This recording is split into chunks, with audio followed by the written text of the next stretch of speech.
เดี๋ยวทั้งบัจิตเด้อพี่น้องเด้อเนาะมื้อนี้รู้สึกว่าบ่เวียงบ่ได้มาเดี๋ยวบัจิตสิมาถ่ายคลิปเนาะยันว่าทางผู้รักผู้ใหญ่ทางบ่เวียงที่ว่า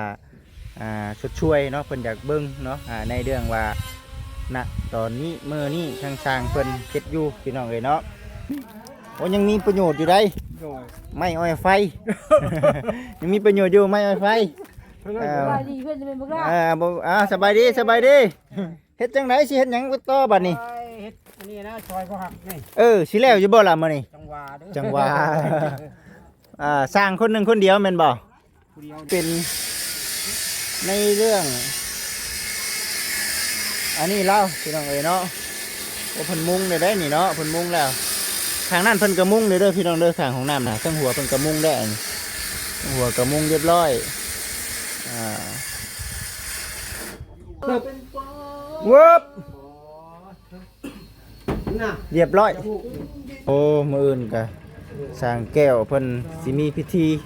ผูกคอต่อแขนเอาไผเหยียบเพื่อนก็ถือว่าบ้านเฮาก็คือกันพี่น้องเนาะคือกันแต่ว่าแม่นมีแต่แบบนั่นสิบางบ้านเพิ่นก็เอิ้นซื่อบางบ้านก็ได้มีสินพื้นไฟว่ามีสินพื้นไฟว่า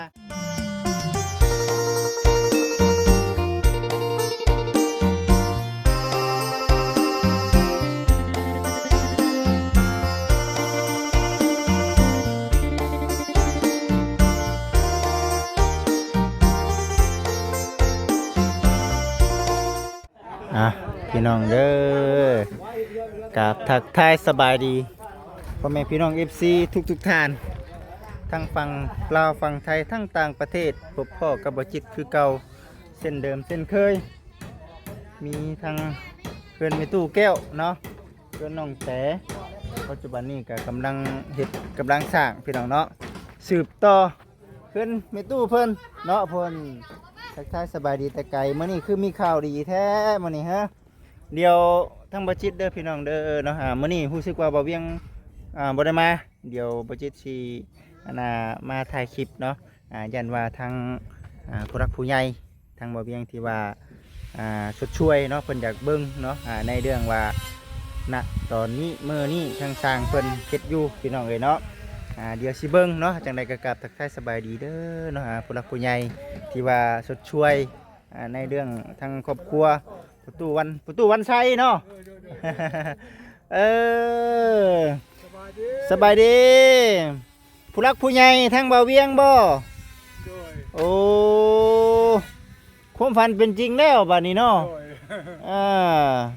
นั่นแหละอันนี้บ่ปวกกินนั่นโอ้ใช้งานบ่ได้เด้นี่เนาะบาดนี้เนาะแม่นเข้าใจอยู่ดอกพี่น้องมุนดีๆนี่เนาะโอ้ยังมีประโยชน์อยู่ได้ไม้อ้อยไฟ ยังมีประโยชน์อยู่ไม้อ้อยไฟสบายดีเพื่อนจะเป็นพวกเราสบายดีเฮ็ดจังไดสิเฮ็ดหยังต่อบัดนี้เฮ็ดนี่นะซอยก็หักนี่สิแล้วอยู่บ่ล่ะมื้อนี้จังหวะเด้อจังหวะ สร้างคนหนึงคนเดียวแม่นบ่ผู้เดียวนี่ครับผู้เดียวเนาะโอ้แหละงูช้างจำเป็นโอ้มันบ่คู่ลงกับยานะเนาะพอได้นอนดีพ้นนี่นะจังหวะดีกว่ามือก่อนพ้นฟ้าเอาใครกลัวบ่เป็นหยังจักอย่างได้จำเป็นก็ยามันจำเป็นก็เป็นนี่เด้ในขนาดเพื่อนก็ยังเฮ็ดผู้เดียวน่ะมันบ่แม่นสร้างจำเป็นนี่ได้ซะนี่เนาะหัวยังบ่แล้วยังบ่ได้ทันเฮ็ดหยังบ่ยังบ่มีเงินบ่อยู่กับไผซั่นนี่เจ้าอยู่กับไผอยู่กับเมียอยู่กับลูกกับเมียบ่สู้มาใหม่ก็มาใหม่อยู่บังใดก็พูนทางนอกคุณ เฮือนอยู่ไสเฮือนคุณแหละห้องน้ำมันยังบ่มีเลยมีลูกมีเต้าอยู่บ่โอ้ยลูกก็หาบ่เห็นแหละแสดงว่าอยู่จักคนใช่ตอนนี้2คนผัวเมียแหละโอ้2คนผัวเมียโอ้โดยมาอยู่ใหม่บ่มาอยู่จักปีแล้วมาอยู่จักเดือนแล้ว6เดือนโอ้มาอยู่ได้5-6-7 เดือน6 เดือนนะมั้ง6 เดือนเนาะคุณแหละทางคันน้องสะคุณแม่ อืม ลูก เพื่อนเพิ่นชำได้เพื่อนเพิ่นบ่ขออนุญาตนะชำบ่นี่ สองหม บ่ อ บ่ทำบ่ทำ บ่ชำบ่ น้อยกว่านี้เด้ อืมชำ น้ ได้ องบ่ได้ เนาะ เอาน้องเพื่อนตูบ ตูบบ่บนเม็ดบ่เห็นเนาะชำบ่อันนั้นนะเหล้านั่นน่ะมันเหล้าบ่คอกอันนั้นน่ะ โอ้ยรถของงัวนั่น รุดคอกงัวอีก พวกงัว อืมเอาจะอดทนชูไปก่อนเนาะ อะไรชูก่อนชู อดทนชูไปก่อนอืมเจ้าชื่อในใดเจ้าน่ะ ดับ ชื่อด ดำโอ้เอาสันพี่น้องเอ้ยเนาะก็สิ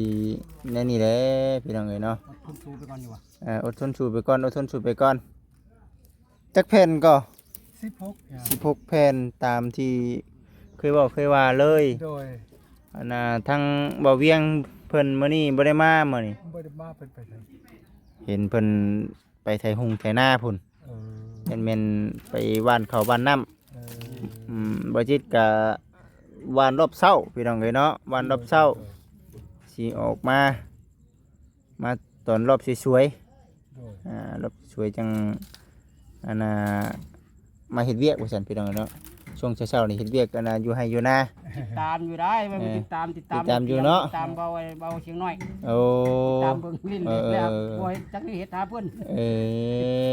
เนาะ ติดตามเบาเชียงกับเบาลี อืม แล้วก็เบาจอย บ่จอยน้ำแน่ เบาจอยแล้วก็เบาเชียงแล้วติดใจแห้งเพิ่นบ่ตลกดีเพิ่น แม่นบ่ เชียงกับเบาลีสองคนน้องเพิ่นน่ะ อืม โอ้เพิ่นบ่ดีแล้วเพิ่นนั่น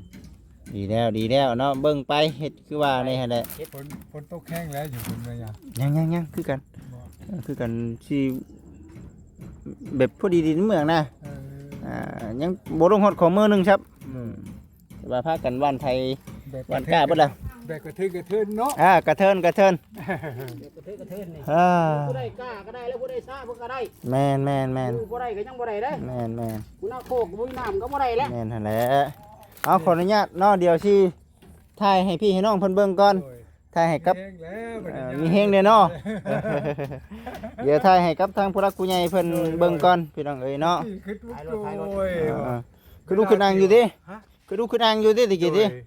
เวลาฝนตกบ้านโอ้ยว่า เออ ห้องน้ำเป็น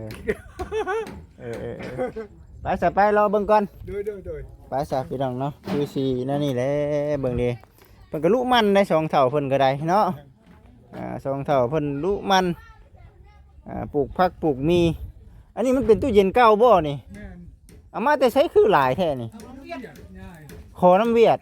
เวียดมันเอาแต่แดงเอาแต่คอมนะ เวียดบ้านเฮานี่ นี่ โอ้มันเป็นอันน่ะบ่อนเขาเจ้าเฮ็ดอยู่แล้วนี่ บ่เขาขายเล็กเศษนะ โอ้บ่อนเขาขายเด็กเศษมีอันนี้เอา เอาชื่อตะเย็นมาแล้วก็เอาทองแดงมาแล้วก็ทิ้งเลย โอ้ คอมมันน่ะ โดย คอมมันมีทองแดงดิ โดยพี่น้องเด้อ โอ้ยมันก็บ่เย็นตัว โอ้นี่เด้มีแบบนี้เนาะ เดี๋ยว พี่น้อง บอกเขาหน่อยแล้วไปหมั่ง อืม มาแล้วก็พอมา โดยมีเบิดอันนี้เนาะเอาเลาะเบิ่งก่อนสั่นพี่น้องเนาะเลาะเบิ่งก่อนมีกระเทียมน้ำเนยได้เพิ่นปลูกนะพี่น้องเอ้ยมีผักยุงโอ้ยผักพริกก็มีเบิดอันนี้ก็จะเป็นในเรื่องอันนี้เล่าพี่น้องเอ้ยเนาะโอ้เพิ่นมุงได้นี่เนาะเพิ่นมุงแล้วทางนั้นเพิ่นก็มุงเด้อพี่น้องเด้อทางของน้ำนะทั้งหัวเพิ่นก็มุงได้อันหัวก็มุงเรียบร้อยอ๋อ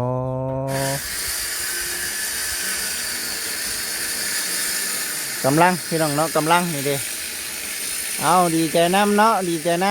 ำที่ทั้งพระคุณใหญ่เพิ่นช่วยเนาะก็ถือว่าโอ้ดีใจน้ำเด้อดีใจน้ำดีใจน้ำหลายๆโอ้พอดีมื่นเนาะ ก็เป็นมา มื่นสำเร็จมื่นนี่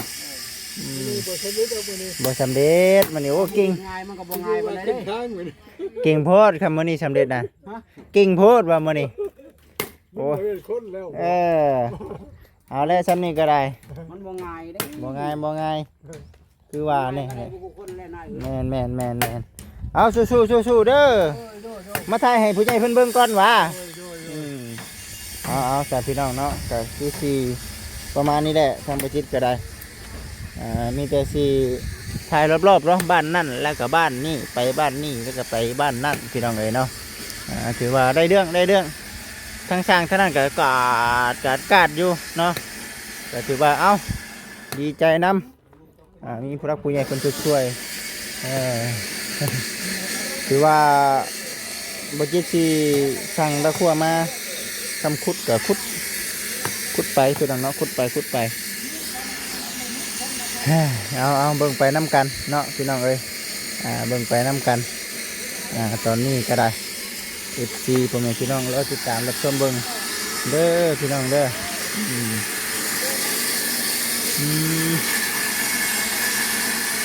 สร้างกำลังเฮ็ดอยู่เนาะไปเรียกบ่โอเคเบาแอนพี่น้องเนาะเพิ่นเมื่อก่อนแล้ว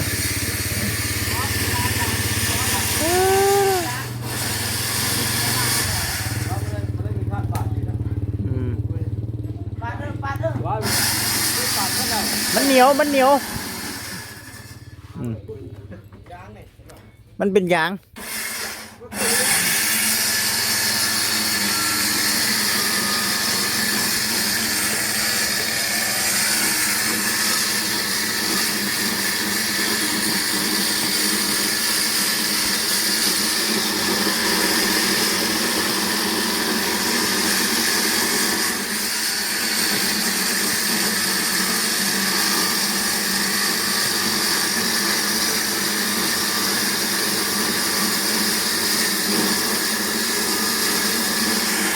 ลงไปพี่น้องเลย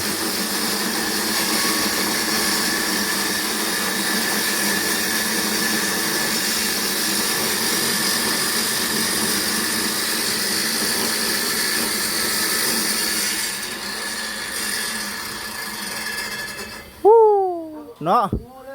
หลังสนั่นวันไหวพี่น้องเลย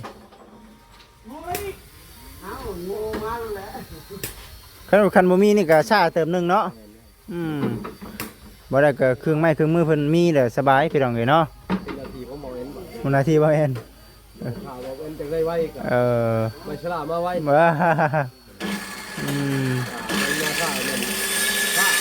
นี่จะเปื้อใช่บัดนี้เนาะทำได้แล้วแม่นบ่ทำได้แล้วเนาะมื้อนี้โอ้อันนี้บานประตูห้องนอนบ่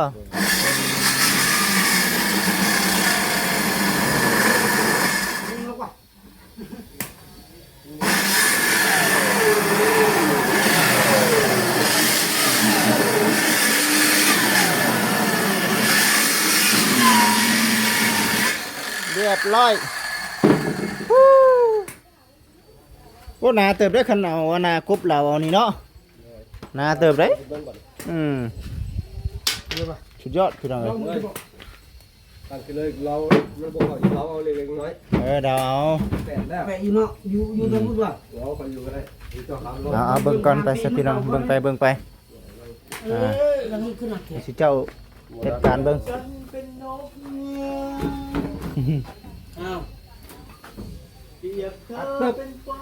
เวิบเรียบร้อยปีบ่น้อยเดียวเดาเอาคำว่าน้อยเดียวถึงน้อยนึงเนาะแม่นบ่ได้อยู่ถึงน่ะพอดีเลยถึงพอดีเก็บแล้วมีแต่ปุ๊บน้อยเดียวทำตัวนั้นได้หาได้บ่เราน้อยนึงเพราะเห็นมันเกลี้ยงเนาะเฟิร์ส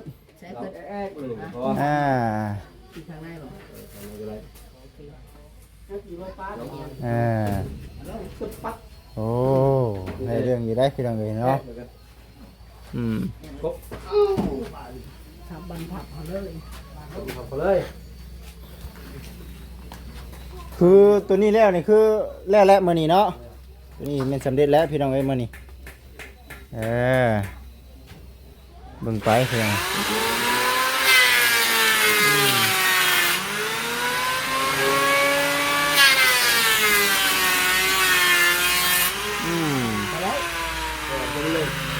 น น้อยหนึงอีดีนี่เนาะ แล้วนี่คนเอาเขาร้ายก็เลย น้อยหนึงอีดี พวกเรา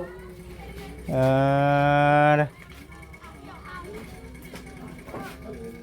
อ มา กูคือหุบของมาไผเนี่ยเนาะ มาจะเมื่อทำที่บ้านสาวก็ เนาะ ย่านนี้เนาะเนี่ย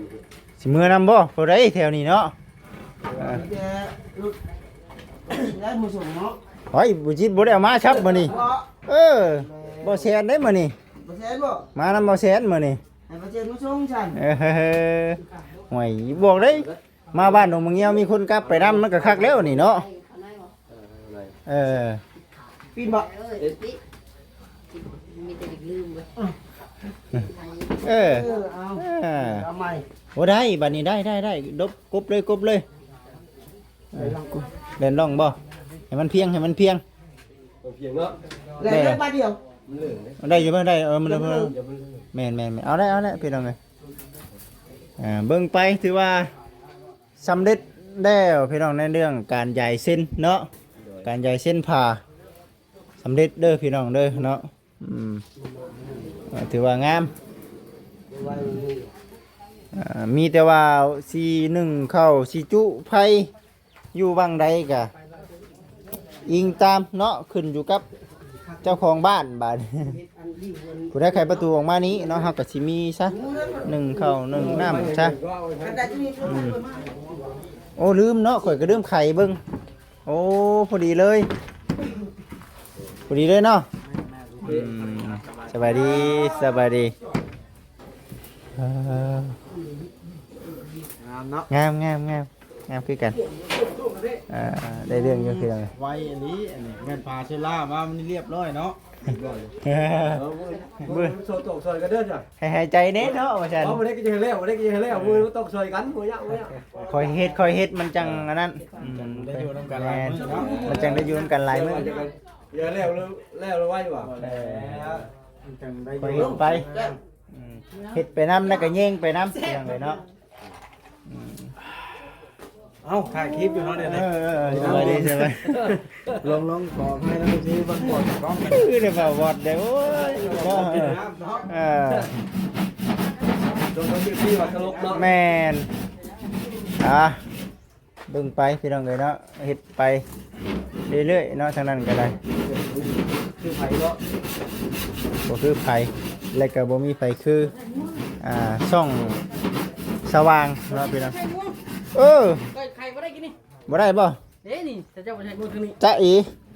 มันต้องมีแล้วบ่เอ็น ต้องใส่งวง อ๋อเห็นบ่เอ็นเพิ่นว่าเขาเอามาให้ข่อยบ่ครบแล้วอ่ะ จะต้องไปท่วงเอาน้ำเขาเด้อบ่เอ็นยังบ่ทันใส่ใส่บ่ครบใส่บ่ใส่บ่ได้มันก็คืออยู่เด้มันก็ต้องได้ใส่เนาะไม่ใครบ่ได้เด้ เจ้าได้บ่ได้ใช่บ่ มืออื่นเราว่ามืออื่นเราสิซื้อมาใส่ เราบ่ได้ทันฮู้เนาะว่าต้องใส่ แม่นโยดอันนั้นได้โยดคณะบ่ใส่น่ะ เราต้องได้ใส่ได้บ้านตัวใหญ่ อยู่เฮือนบ่จิตน่ะได้ซื้อมาใส่ได้มาซื้อมาใส่น้ำหลังเพราะว่าอันนั้นพี่น้องเอ้ยเนาะ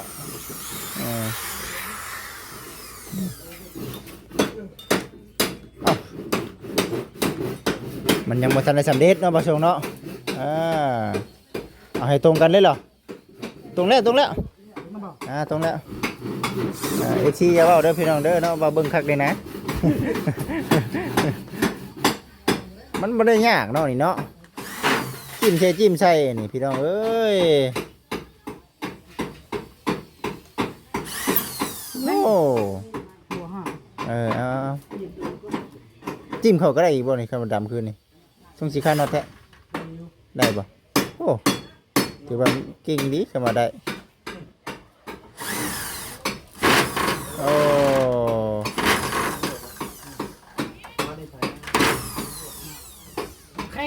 เรียบร้อยนี่ข่อยยังบ่ทันได้เฮ็ดเนาะนี่ใส่บ่บอส ไปแล้ว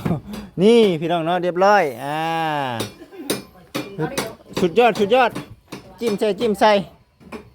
สวยงามพี่น้องเอ้ยเนาะสวยงาม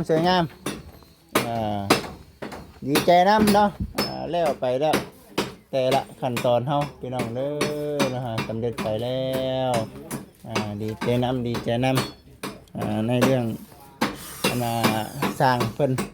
เสร็จแล้วโจดจ้าแล้วบ่ดำตึมตั้ม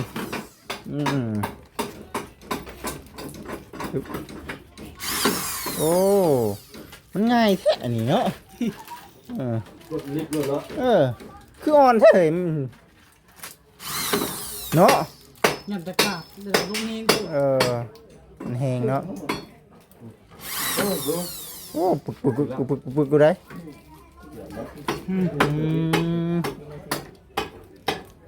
เกือบพิษ เกือบพิษบ่ เกือบ ไข่หมูมีเกือบมีพิษแล้วพี่น้อง มันลืมใช้เอาหน่อยก็ดีใครเข้ามาเบิ่งไปถือว่ามื้นอันแล้วบ่ได้ก็รอรุ่นเบิ่งเนาะเฮาก็บ่ได้ว่าหยังใดดอกพี่น้องเนาะก็เฮ็ดไปเรื่อยๆนั่นแหละก็บ่ได้ว่าเด้งสร้างนั่นนั่นนี่ดอกเฮ็ดไว้หลายก็เมื่อยได้เอาเด้งกับเวลาก็ได้ก็ค่อยเฮ็ดไปทั้งเทื่อทั้งที่สามซาเฮามีแนวเฮ็ดเด้เนี่ยไอ้คนเฮ็ดอย่างนี้คือว่าบ่หันคอยเมื่อบ่ให้เมื่อว่าสิให้ขุดบ่สิใช้หัวน้ำแน่แหละตะนุงตะนางน้ำแน่ฮะอย่ามาสวยนะนึง เฮ็ดได้ไดเป็นได้ได มีวิธีมัดแขนเอาไผ่เหยียบเพื่อน โอ้ทางนั้นบ่ยังนี่เนาะตั้งแต่นั้นยังบ่ได้นั่นเลย อย่างวันเฮ็ดวิธีมัดแขนในนกสลากครับเมียไปแล้ว แต่ว่าครอบแล้วเนาะครอบแล้วแต่ว่าเฮาก็บอกว่าเดี๋ยวมื้อหน้าสิเฮ็ดจับเจือเนาะโอ้แบบนี้เอาวิธีเฮ็ดครอบอยู่ในกันในชาตินะแบบว่าเอาไผเหยียบเพื่อนเนาะมาอยู่เพื่อนผูกคอต่อแขนดีใจนำพี่น้องเอ้ยเนาะขึ้นมาก็เป็นพวกน้องและมาก่อนโอ้มาพร้อมกันโอ้บ่เป็นหยังบ่อันนั้นก็ได้บ่อันนั้นดอกมีแต่ว่าเฮ็ดให้มันแล้วก็จังพากันมาก็ได้เนาะเพราะว่ามื้ออื่นเฮาก็จะมีเอาปูชีก่อนได้แล้วนี่ปึ๊ดๆๆเราลองน็อตตัวนั้นโอ้มื้ออื่นก็สร้างแก้วเพิ่นสิมีพิธีผูกคอต่อแขนเอาไผเหยียบเพื่อนก็ถือว่าบ้านเฮาก็คือกันพี่น้องเนาะคือกันแต่ว่าแม่นมีแต่แบบนั่นสิบางบ้านเพิ่นก็เอิ้นซื่อบางบ้านก็ได้มีอันน่ะสินพื้นไผว่ามีสินพื้นไผว่าอันนี้ได้อิงตามเนาะอิงตามได้เฮาว่าเนาะนี่เนาะอิงตามแปลว่าฮีดไผฮีดลาวยิงกันนั่นเลยเรื่องยิงฉันยิงมาลองเบิ่งไปสักพี่น้องเด้อเบิ่งไปน้ำกันเด้อพี่น้องเด้อ